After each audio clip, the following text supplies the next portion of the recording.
there is a responsibility of the international community to these states from climate change, from environmental impacts caused by climate change, and to establish that in law.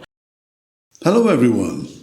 You must surely be aware by now, wherever you're living or listening to this, that 9 days ago, on the 28th of October to be exact, the most powerful hurricane in Jamaica's recorded history, a hurricane named Melissa, directly struck the southwest, west and northwest of the island, causing widespread devastation, many deaths and injuries. It was classed as a Category 5 hurricane in the Saffir-Simpson wind scale, the maximum. That means that Melissa contained winds of up to 298 kilometers per hour or 185 miles an hour. And I doubt whether many, if any of you listening to me now, have ever experienced winds of that force. It dumped as much as 49 inches, 124 centimeters in the more mountainous parts of the island, and an average of 15 to 30 inches up to 76 centimeters generally. Now, for those of you listening not familiar with the geography and topography of Jamaica, the island is about 1/4 the size of Switzerland, with mountains, the beautiful Blue Mountains, going up over 2,000 meters, that's well over 7,000 feet. Then Melissa continued northwards to Cuba, Haiti, the Bahamas, and Bermuda, where slowly she lost her fury and was downgraded. And because of the unprecedented ferocity of this hurricane, at least in living memory, and because of my personal affinity to Jamaica, I was born there. I'm visiting His Excellency Dr. Richard Brown, the Jamaican Ambassador to Switzerland and Permanent Representative of the United Nations and international organizations, at the embassy in Geneva today to find out how people are doing just over a week since the impact.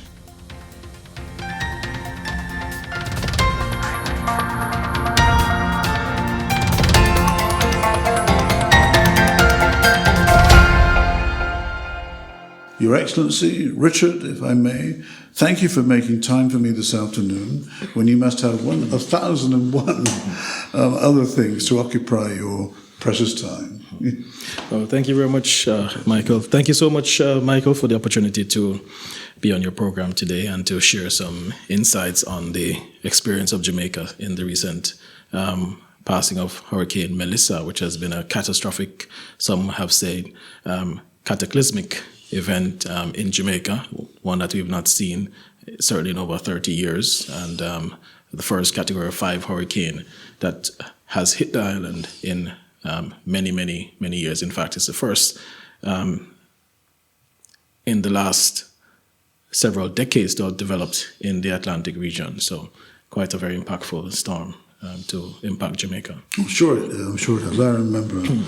I remember my parents in the 1960s sending things back home for, I think it was Hurricane Flora at that time, in the early 60s. I'm not sure of the name. Yes. But it doesn't happen. So just give us, just in broad outline, the current situation. So currently, there's been significant damage caused to several parishes in the western end of Jamaica, as you mentioned, northwestern region, places like Manchester, St. Elizabeth, Trelawney, Hanover, Westmoreland, and St. James have been severely affected. Other parishes, such as Clarendon and St. Anne, which are neighboring parishes, have also been significantly affected, and they've been experiencing a wide range of impacts. Many communities across the region, 140 communities estimated, have been directly hit. 120,000 structures have been severely damaged. 120,000? And displacing over 90,000 families, or over 600,000 people. In total, 1.5 million people have been affected, but 600,000 persons have been affected more directly. And as a result, we had a lot of persons ended up in shelters. We still have about 2,500 persons in shelters, and we had to open quite a number of shelters. 184 shelters still remain open at the moment to house persons who have been dislocated and affected by this very impactful storm. So quite a lot of fallout. There have been about 32 confirmed deaths so far. 32 confirmed 32 deaths. confirmed deaths. People missing? People missing, yes. There's still dozens of persons that are still unaccounted for based on official estimates and based on reports received from people living in those regions. And of course, we've had quite a lot of injury as well caused to persons, both in the preparatory stage, because we had a few persons who fell off roofs and so on in preparing for the hurricane, but also during. I mean, based on some of the videos that we've seen on social media of persons being blown off roofs as they attempted to secure their houses and structures during the passage of the hurricane, we expect that there will be a lot of injuries as well being reported subsequently. So it has been quite tremendous in terms of how all-encompassing it has been, the effect has been on Jamaica and the infrastructure. Roads have been flooded, communities have been flooded, houses submerged totally or completely, some partially. Areas washed away, infrastructure completely torn apart. I mean, it has been just massive. And for the benefit of people listening who've never been there, just give us a sense of what a parish means in Jamaica. Is it like a canton or a county, or is it? And again, a sense of the, if you like, the distribution between population in Kingston and the rest of the island. So just for people to have a sense of the effect. Yes, absolutely. Yes, a parish is indeed similar to a canton, the cantonal structure that we have here in Switzerland, and we have 14 parishes across Jamaica with 3 counties. So we have Cornwall, Middlesex, and Surrey. So the 14 parishes are distributed in 3 county structures. And it's kind of like a federal and municipal structure, but we don't yet have the kind of federal system that others do have in terms of a more decentralized governance. But we do have what we call municipal corporations that take care of the various parishes and town centers and municipalities that are spread throughout the country. So they can get on with things somewhat independently. Somewhat independently. Yeah.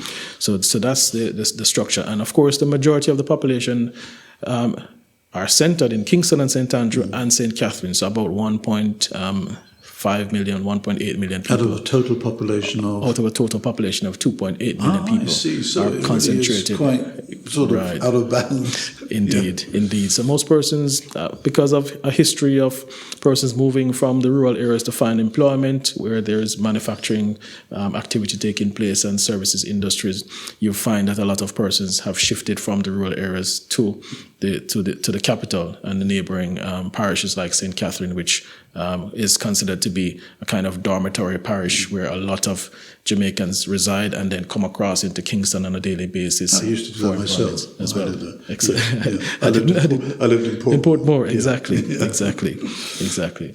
So it's very similar in a way to other countries. I mean, you have people normally co-located in the more developed and more built-up areas, and that's certainly true of Jamaica. The thing with Jamaica being a mountainous country as well is that a lot of persons live on the fringes of the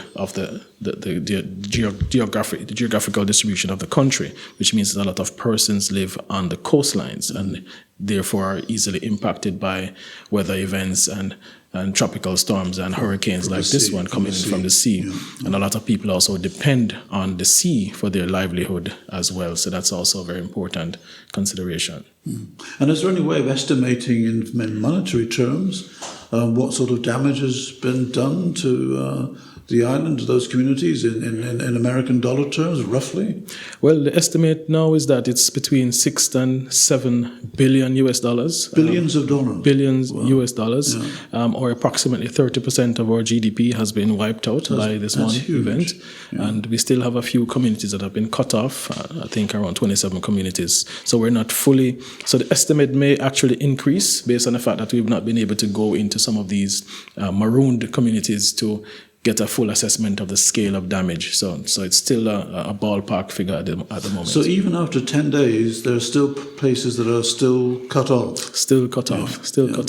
Trees have been blown down, heavy trees blocking roadways. Roads have been completely decimated and washed away. inundated as well. So they're impassable in many places. And because of that, we're unable to get to the affected communities as we would like to. And what about, it's always a fragile area. And I know from my time in Jamaica, although that was a long time ago, that most of the telecommunication is on posts and not underground. What's the communication like within the island, or is it mainly satellite communication? Well, communication has also been affected. A lot of it, as you rightly said, we do have a lot of terrestrial-based telecommunications, but also a lot of the mobile telecommunication systems have been damaged.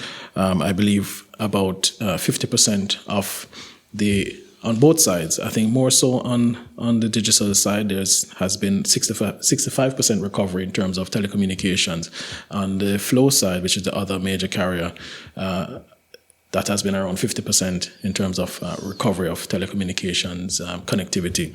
So it has been really tremendously impactful, both on telecommunications as well as other utilities. We've lost we're currently back to 55% in terms of restoring electricity to homes, 65% in terms of restoring water supply to homes. So it's really knocked out our major telecommunications and other utility infrastructure in Jamaica. And I think that has contributed significantly to the humanitarian crisis as well that many are feeling, because if you have no running water, then of course disease and other illnesses can crop up and affect persons in the most disadvantaged areas. This might sound like a silly question, Richard, but it's useful as we're living in rich and relatively cold Switzerland compared with tropical Jamaica.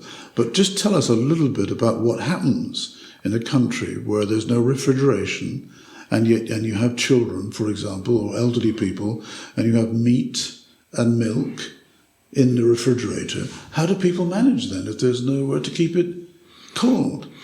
Well, yeah, of course, having a lack of electricity at this point in time will affect especially nursing mothers and persons who rely on having medication stored in refrigerators, like most of us do.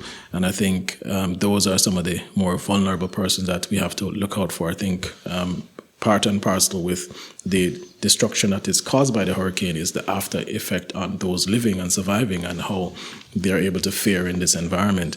And of course, Jamaica is fairly advanced in the sense that people throughout the length and breadth of the country have electrical appliances and all of the amenities that we here in other countries experience and utilize on a day-to-day basis. But of course, without electricity to power these things, then they're at the mercy of whatever obtains in the environment. So storing meat and storing food becomes an impossibility. And whatever food you have to prepare that on a day-to-day basis whenever you can find it. And I think that has been a part of the challenge. And persons weren't able to store sufficiently for this impending storm. And even those that were able to store, all of their belongings would have been washed away. So it's a combination of challenges in that situation. Richard, tell me a little bit about because I've seen this on the television, just the pictures, and tell us about some of these towns that have been severely damaged. I know Black River from when I was there, but tell the listeners who won't know the significance of a town like Black River and its history being so badly damaged. Yes, I think Black River, being a part of the breadbasket parish of St. Elizabeth as well, and a historic town with a lot of historic edifices, churches and buildings, having been severely impacted, we've wiped out a part of our lived history, a part of our ancestral history. And I think that is going to be perhaps one of the major losses that we will calculate from this event, is that we will no longer have those structures to remind us of where we're coming from, what we've achieved as a people. But of course, Black River and St. Elizabeth by extension is also the breadbasket parish of Jamaica. It's where we generate most of our agricultural output. What are they, just again, for many people who go, what, for example, is it sugarcane or other things, or mixed economy, or what? It's a mixture of things. In the agricultural sector, we grow a lot of yams, we grow a lot of melons, watermelons, banana, quite a range of for export and for home consumption. Export and home consumption as well. And of course, in the neighboring parishes, which are well known, Trelawney is well known as a yam producing region, Clarendon and other places as banana producing areas as well. It's quite a diversity of products. Sugarcane as well is grown a lot in that particularly affected region. And of course, Black River being a town, one of the major towns as well, a lot of commercial activity takes place in that particular space and employs a lot of people as well from the neighboring farming communities as well. So it's a source of income for many people in that region. Yeah. Tell me about, let me change tack a little bit. Tell me a little bit about Jamaica's preparedness based on its experience going back over probably 100 years of having storms and hurricanes. And I say this with not knowledge of, but just a residual awareness that my own godfather in Jamaica was head of public works in Jamaica. And so was very much involved in the design of bridges and roads, going back in the 1950s and the 1960s. So Jamaica has experience in preparing itself as well as it can. So tell me a little bit more about what Jamaica does on its own account to prepare for such tragedy. Well, we do quite a lot. I know, especially in this particular response and preparation for the hurricane. I know the government of Jamaica mobilized, shelters across the island. Several hundred shelters were mobilized. We mobilized buses to move persons in affected areas to those shelters, those that are especially in the low lying and in the path of the hurricane especially. So these are temporary shelters that are constructed that can be moved from place to place as needed, or are they permanent structures? They're permanent structures. We tend to use the schools that are throughout the length and breadth of the island, as well as other public facilities that are available, but mainly schools that are dotting the entire landscape because they offer, a structured way to hold persons and to protect them as well from the impending onslaught. And of course, we mobilize security forces. We pre-position supplies throughout various parishes so that we can be in close proximity for emergency response. And during the process as well, the government of Jamaica ramped up the public education and awareness campaign to educate those, especially in the low-lying areas, about the dangers of remaining in those particular areas during the onslaught, as well as to encourage them to move out of the path of the hurricane and into shelters so that they could be secure and protected. So I think from that standpoint, preparedness, the government did an excellent job. But we also took it to another level in terms of our fiscal approaches, fiscal management and foresight in terms of putting in place a very robust disaster response policy, which allowed us to put in place a catastrophe bond. Yes, I've read about this. Yes. Tell me about that. Well, the catastrophe bond is a very important mechanism. It is essentially an insurance policy that is managed by the World Bank, which acts as an intermediary on behalf of the government of Jamaica. And they floated that instrument on the Hong Kong Stock Exchange, which allows international investors to be able to invest essentially in the bond by paying a principal to the World Bank. And in exchange, if we also pay a premium as the country, the government of Jamaica pays an annual or regular premium to the World Bank for the benefit of such a policy. And in the event that there is no weather event, then the investors get the premium as their repayment on their loan. But if there is a weather event and that is triggered, then Jamaica, of course, receives a payout. And because of this particular event, we were able to draw down $150 million from that particular catastrophe bond. But we've also had other facilities as well, with the Caribbean catastrophe risk insurance facility, where we were able to draw down $92 million because that was also triggered using a parametric insurance policy, which is essentially whether if you go above a certain wind speed or below a certain barometric pressure in a storm, a named storm, then it automatically triggers a payout.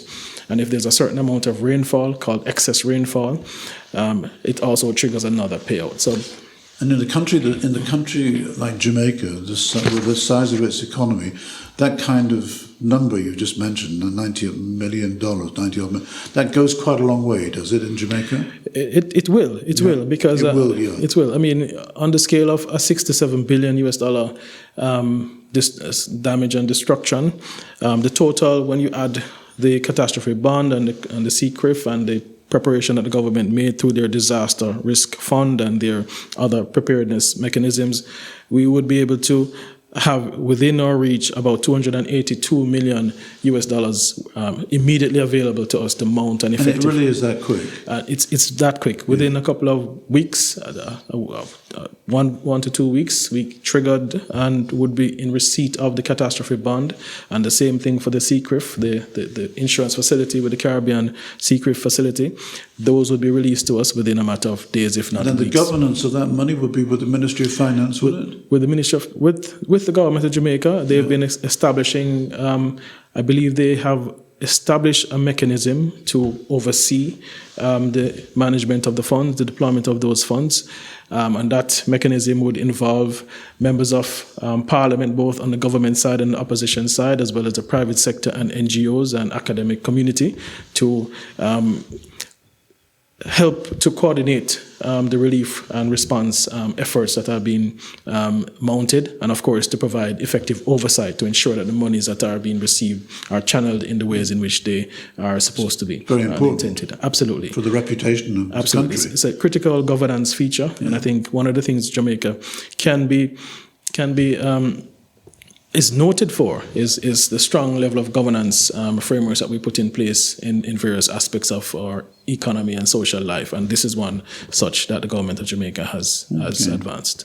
Now, this might bring a smile to your face, but I mean it in a very serious way, because as a part of my growing up in a foreign country, I grew up in England, but with Jamaican parents. I just want you to tell me and the listeners a little bit about Jamaica's and Jamaicans' ability to bounce back in difficult times. There's a word in Jamaican patois called talawa, which I heard my parents say, but I didn't know what it meant growing up. I never heard any English people talking about talawa in England in those days. But based on past tragedies of the island, tell us a little bit in your own words about Jamaicans' resilience in the face of hardship. Well, that word actually embodies the whole concept of resilience. When we talk, we have a Jamaican phrase which we use often, which is "we little but we talawa," which means that we're small but we are strong, we're mighty, or we're resilient. You know, we can. It's like the little engine that could. Yeah. You know, that's the image that it should conjure. So you know, we've lived through many adversities, many difficult periods in our history. Coming from plantation slavery, you know, we've had to overcome that to become a nation that is confident in itself and its ability to drive itself forward.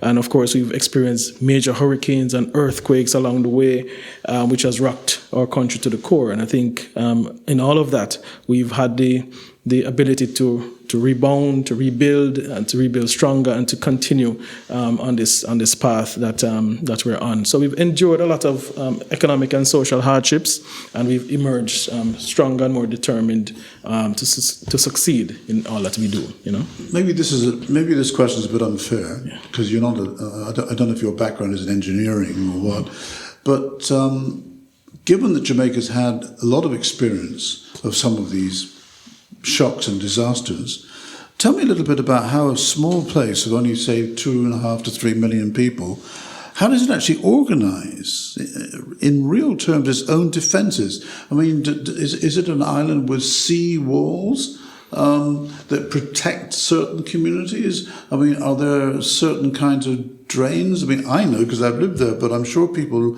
listening will not be aware of what a gully is in the Jamaican context of a gully. I live near the Sandy Gully in Kingston, but maybe you could tell people about what the importance with the water coming from 7,000 feet when it rains heavily.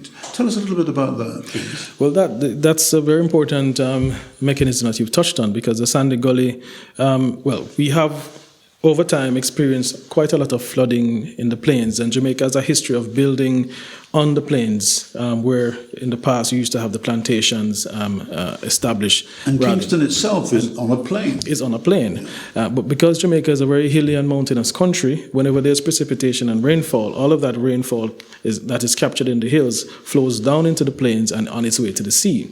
And we've had many occasions where the towns and cities have been completely flooded and inundated because of these weather events. So over time, in the 60s, I believe, the government decided after one major hurricane, it might have been Hurricane Flora actually, that you mentioned earlier, that they decided to create a channel to facilitate the flow of water from the mountains right into the sea, and that channel is called the Sandy Gully. That's the biggest in the Kingston St Andrew area. In the Kingston and St Andrew. So it's a major corridor. It's approximately about 500 feet wide. At least it must be. I can remember. Yeah, at least 500 feet wide and about 30 feet deep. At least, yeah. And it allows for a lot of the storm surges to be channeled away from the cities and the towns and into the sea. Of course, over time, those have become blocked because persons living on the banks and because of sediment buildup and so on. And sometimes we have, household items ending up into the gullies. Those sometimes become blocked. But the government mounted an effective campaign ahead of the storm, ahead of Melissa, to clear a channel to facilitate the flow of those waters, which I think assisted greatly in. So they physically went into it just to clean the whole place up. They sent in heavy equipment and machinery to clear major path under bridges and under particular sections of the gully to facilitate the flow of water into the sea. So I think that was very, very important to ensure that Kingston and the capital city was not majorly affected. In the rural areas, we do have verges and a lot of river courses that assist with the flow of water. And Black River is a good example. Being one of those, right? But of course, occasionally these waterways become blocked because of debris and other factors, and I think those sometimes contribute, and they did, in fact, this case contribute to some flooding because of the scale of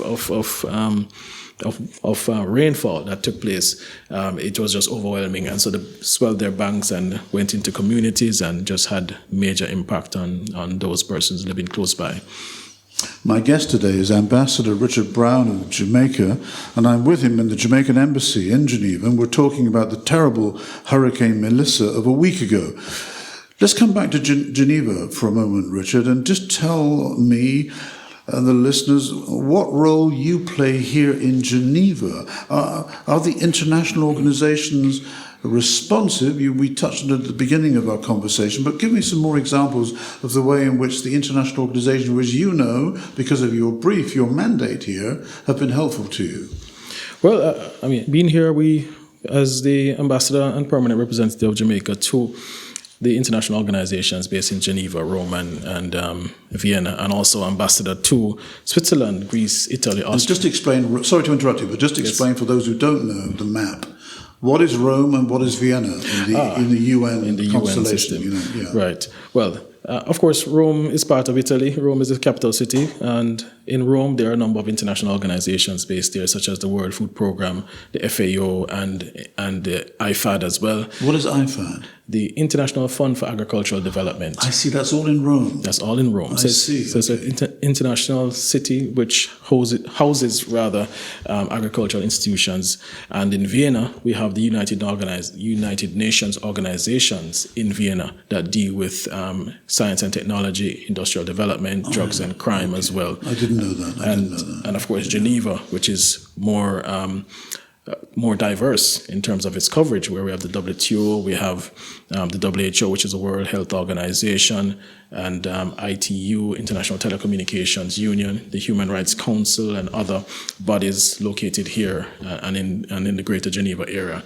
So it's a very diverse responsibility that we hold here in terms of coverage of the international organizations in the European space and in the UN system more broadly. But also we do have bilateral responsibilities. So I'm also the bilateral ambassador for Jamaica to Switzerland. So you're dealing with the federal government in Bern as well? in Bern as well, the federal government in Austria, the federal government in Italy. You're accredited to Austria as well. And Italy. Well, you don't sleep very much. and Greece and Turkey. So we add Greece and Turkey to that as well. What? So Really? So there are 5 bilateral responsibilities that we do have. And so as a result, we also have, we are charged with strengthening the bilateral relationship with these countries, but also looking after the Jamaicans that are living in these jurisdictions as well.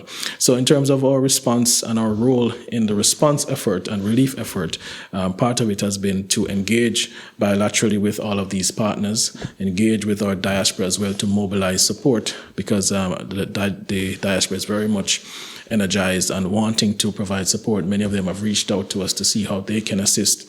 Many here in the international community have tried to, are trying now to galvanize support for Jamaica through fundraising activities, through donations, through other mechanisms.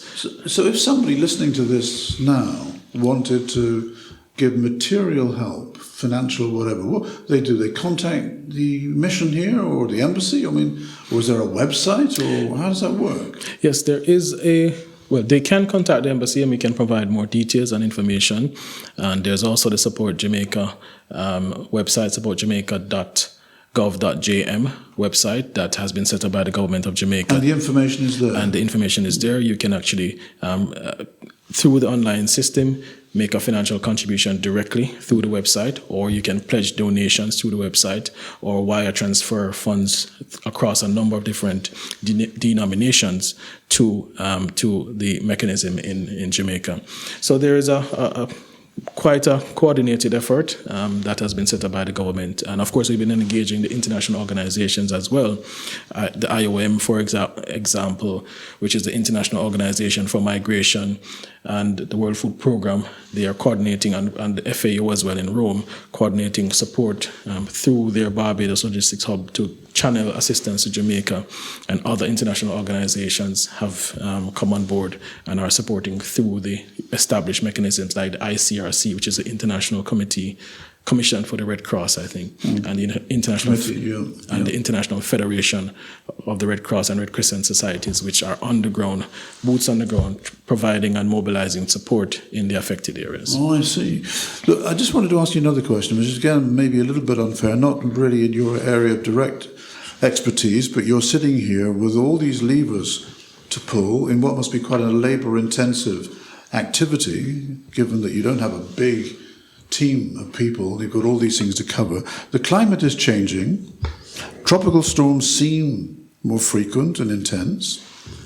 Richard, is that a fact, what I've just said, borne out by statistical evidence? I mean, it certainly seems so. I lived in Jamaica in the 70s, and I never lived through a 4, or obviously not a 5, because that was a unique experience. But I just wanted to find out from you, in terms of Jamaica's history, or recent history, let's say since 1945, I mean, what's been going on with the change in the climate? Well, you're absolutely right. I'm not a climate scientist, no, but yeah. Speaking on Jamaica's recent and current experience, I mean, we've seen Jamaica being impacted by 2 major hurricanes in less than 16 months. We had Hurricane Beryl last year. There was another named storm that impacted the island between that time and now, and of course Hurricane Melissa. Hurricane Beryl, of course, would have been a Category 4, and Hurricane Melissa now a Category 5 hurricane. But what we've seen is that over the last 70 years, the frequency and intensity of storms have actually increased. Just in the last 25 years, we've had 15 storms. But prior to that, for the entire period from the 1970 to 1999, we only had about 6 or 7 storms. That's my recollection. And prior to that, the 30 years prior to that, from 1940 to 1970, there were another 7 or so storms. So it shows that for just the last 25 years, we've had more storms, or just about as much storms as we've had in the 60 years from 1940 to 1999, which means that the frequency has doubled in that period of time. So really, we're living in unprecedented times. I mean, Melissa being a Category 5 and one of the strongest storms on record, which has impacted Jamaica over time, has shown that we're shifting the the pendulum has certainly shifted. Where previously we're experiencing category 1 to 3 storms. Now we're experiencing category 4 to 5 storms on a frequent basis. And so the evidence certainly suggests that things have really shifted in a different direction. Now, I don't mean this question to sound insensitive, but is there any possibility that this could benefit Jamaica with an economic impact which it wasn't expecting on the positive side, and that any good could come out of the terrible storm that hit Jamaica last week? Well, there are a number of ways to look at it. I think the impact that Melissa has had on Jamaica speaks to the special circumstances of small island developing states, SIDS. What do you mean by that? SIDS. Because we've been, for over 30 years, countries like Jamaica and other small island states have been advocating on the global stage about the effects of climate change and the impact that it has on small states. We've been experiencing rising sea levels, disappearing coastlines. We've experienced frequent devastating weather events, flooding, extreme weather events, drought as well included in that, and of course hurricanes and storms. And we've been calling out to the international community to do something about it because of this dependence on fossil fuels, which has warmed the economy. Sorry, no, go on. I didn't mean to interrupt you. Yes, that contributed to global warming. That has really caused us to be in a very pernicious, very precarious position. So I think Melissa, in a way, has proven that Jamaica is a test case or proof of concept of these special circumstances. It actually shows that a country like Jamaica, which has done a tremendous amount through strong fiscal and macroeconomic discipline to bring down its debt to GDP levels, more than halve it, bring down unemployment, bring down inflation, experiencing some amount of growth, can have all of that wiped out in a matter of hours just because of one weather event.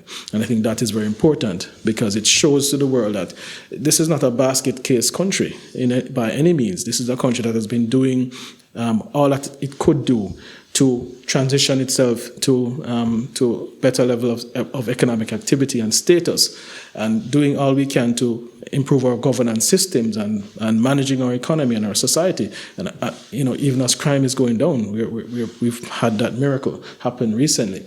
To show that after all of that effort, dedicated and committed effort, you could have just few hours of a weather storm completely decimate your economy and society and set you back 10 years on your developmental path. So I think that alone is perhaps one of the impactful outcomes from this. And I think also it shows, it will give a greater appreciation to the impactful nature of climate change, to others that are looking on and perhaps thinking that climate change and environmental impact is just a figment of people's imagination. I think that just the speed and intensity at which Hurricane Melissa developed from a low level storm to a category 5 storm, and then the intensity of the impact on Jamaica really shows that climate change is in fact something to contend with. It is in fact real, and I think it should give a signal to the international community that there needs to be greater response,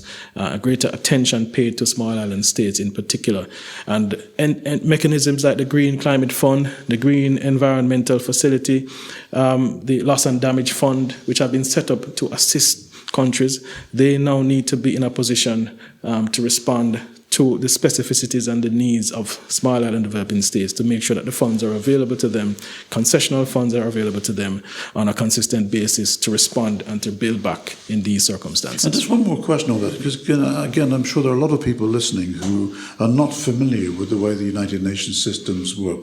When you use an expression like these small islands call out some of these problems, are you doing that collectively or regionally? Or are they just lots of individual voices at the UN in New York or in Geneva? How does it actually work in practice? Yes, there is a collective. We start with the AOSIS, the Association of Small Island States, which is based in New York. And through that mechanism, all the small island developing countries in the world galvanize together and speak with one voice. We recently had the summit of AOSIS leaders on the margins of the United Nations General Assembly in New York in September, and they issued a decree, a declaration, emphasizing, calling out the fact that small island developing states are special. There are special circumstances, and there is a special case to be made for them in terms of development, support and assistance, and calling on international community as well to put in place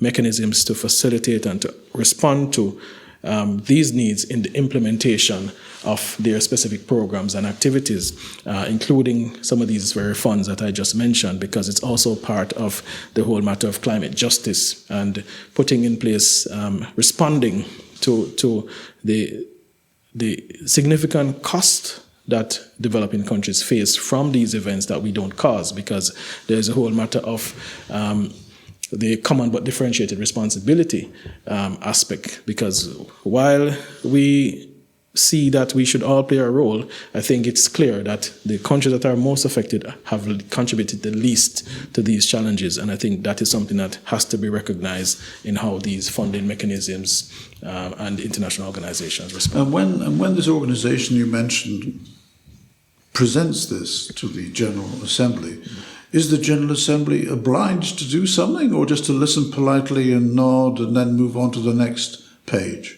They're not obliged, I think, and that's why it requires a lot of advocacy. It requires a lot of continued action to bring this to attention, to make the case, as we try to do as developing countries, as SIDS, to bring a case to the IC, International Court of Justice, to say that there is a responsibility of the international community to these states from climate change, from environmental impacts caused by climate change, and to establish that in law and also in policy, because when we speak at the United Nations, it's really to ensure that there is greater understanding around the issue. There's greater appreciation, and of course a response comes from a body of 200 states, essentially, to the respond to small states, but many of them. Yeah. So it's really not. There's no obligation for the UN to act, but I think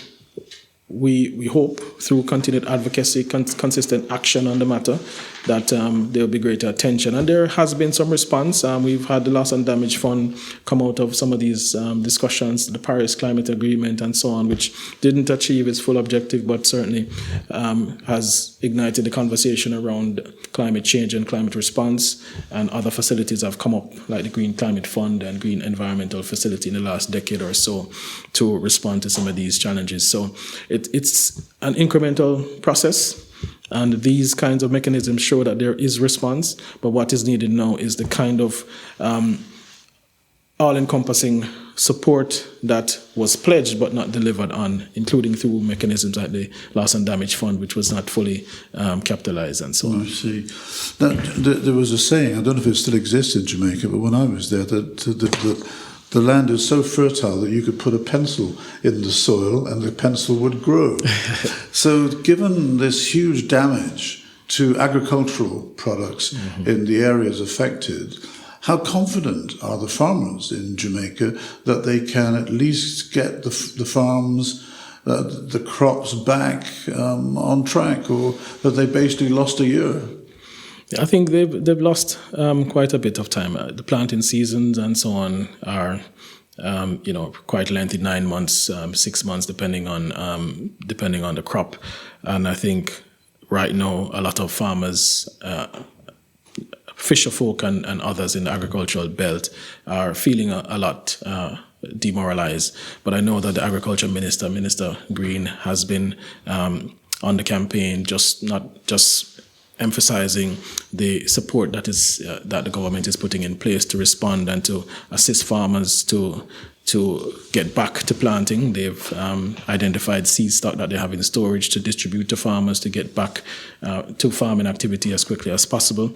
And I think as soon as the lands become better for planting following the inundation of the water and so on, that they'll be in a better position to commence agricultural activity. So we're hopeful that within the coming month or two, we can find farming activity being restarted in some of these affected areas, because of course those areas, St. Elizabeth in particular, but other surrounding parishes, are considered to be the breadbasket of Jamaica. In fact, they feed Jamaica and export, contribute to our exports overseas.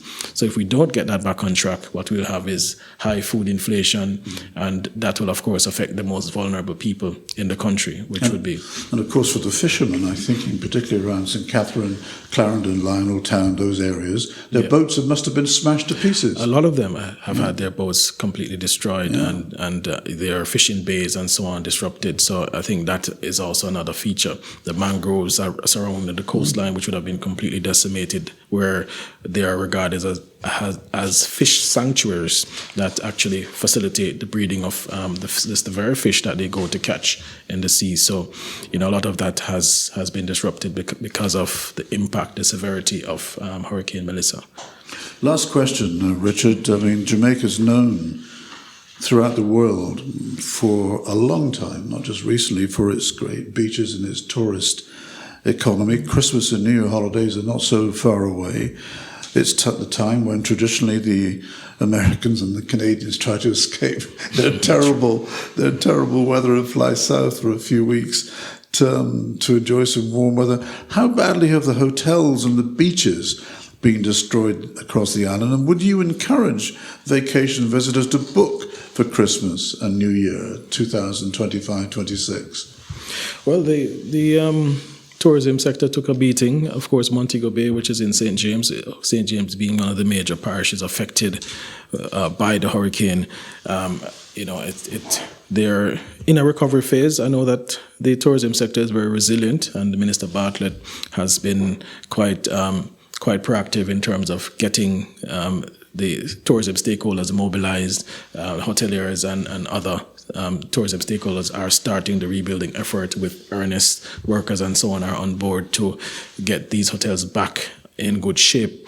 Of course, tourism accounts for 30% of Jamaica's GDP. Is it as much as that? 30%, at least 30%, and employs approximately 200,000 persons directly and another 350,000 persons indirectly. So it's really important. It's very important that we get it back on track pretty quickly. But stakeholders have mobilized with the expectation that we can get some of a bulk of the facilities back on track by the middle of December this year, some by the first week of December. There's a commitment to do so. And areas like Negril, for example, weren't badly affected. And Negril is the western beach on the west coast, yeah. The northwestern coast of the island wasn't too badly affected, so they are expected to rebound pretty quickly. Places like Ocho Rios as well, we expect to see a return of cruise ships and so on. Ocho Rios is northeast. Northeast as well, to those areas. And of course, the other parts of the island are still open, like Falmouth and of course Kingston. So we expect that cruise ships will return in the near future to take advantage of the beauty and the offerings that our island has for them. So you're quite optimistic. We're very optimistic. The airports are reopened. Sangster International Airport was affected, but they've opened partially now to facilitate some flights. Sangster's Montego Bay. It's in Montego Bay. And I read that this shows you haven't been to Jamaica recently.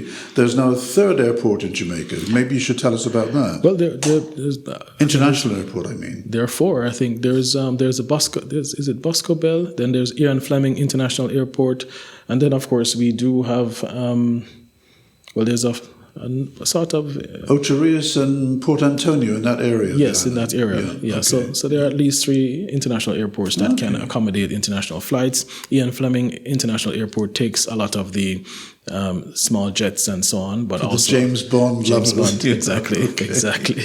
And there's one other, I think,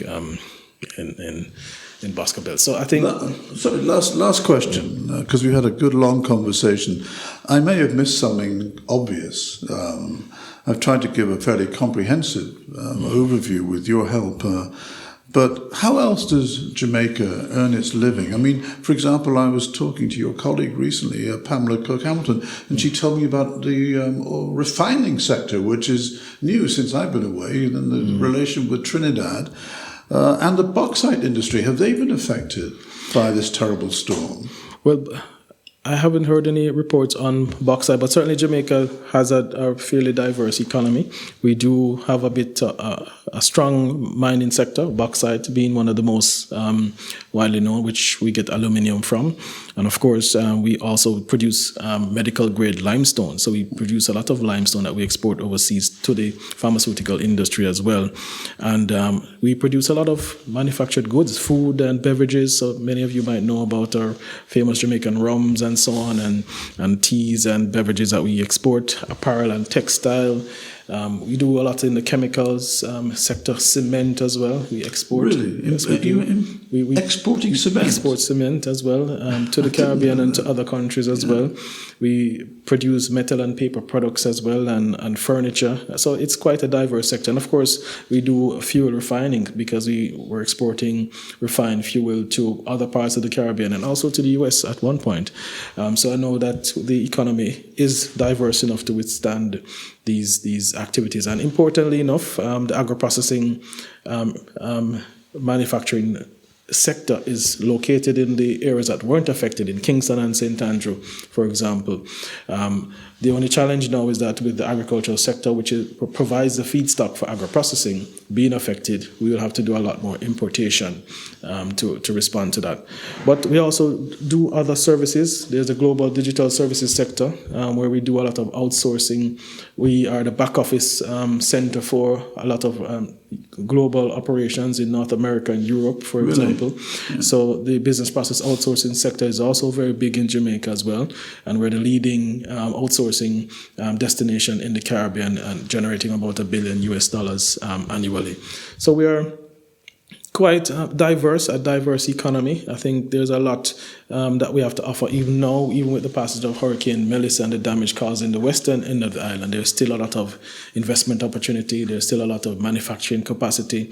There's still a lot of services led export activity that can take place, and we can partner with other countries. These are creating jobs for local people, or do you depend on migrant imported labor? Local people, especially in the business process outsourcing sector. We have a lot of university students that are servicing these facilities, and in fact, it's perhaps one of the best things to come on stream since I was in college, because when I was in university and trying to find a part-time job, it was probably the most difficult thing. But now we have 30,000 jobs available for university graduate, as well as persons that are still in university and other persons in society who can take advantage of gainful employment in these sectors. So it's really a burgeoning sector that has created a lot of economic opportunity as well. Well, it's a great and optimistic note to finish, Richard. Thanks for answering my questions so comprehensively. I know that all our listeners will join me in wishing Jamaica and Jamaicans well in the cleanup and the recovery. Today my guest has been His Excellency Dr. Richard Brown, Jamaican Ambassador to Switzerland and Permanent Representative to the United Nations, WTO, and the international organizations in Geneva. Thank you, Ambassador. Thank you. Thank you very much, Mr. McKay. Really appreciate it. Thank you. Thanks for listening to the McKay Interview podcast. You can find my show on most of the leading podcast platforms, plus the complete playlist dating back to 2012 can be found by writing the McKay Interview into your browser. Thanks again for listening.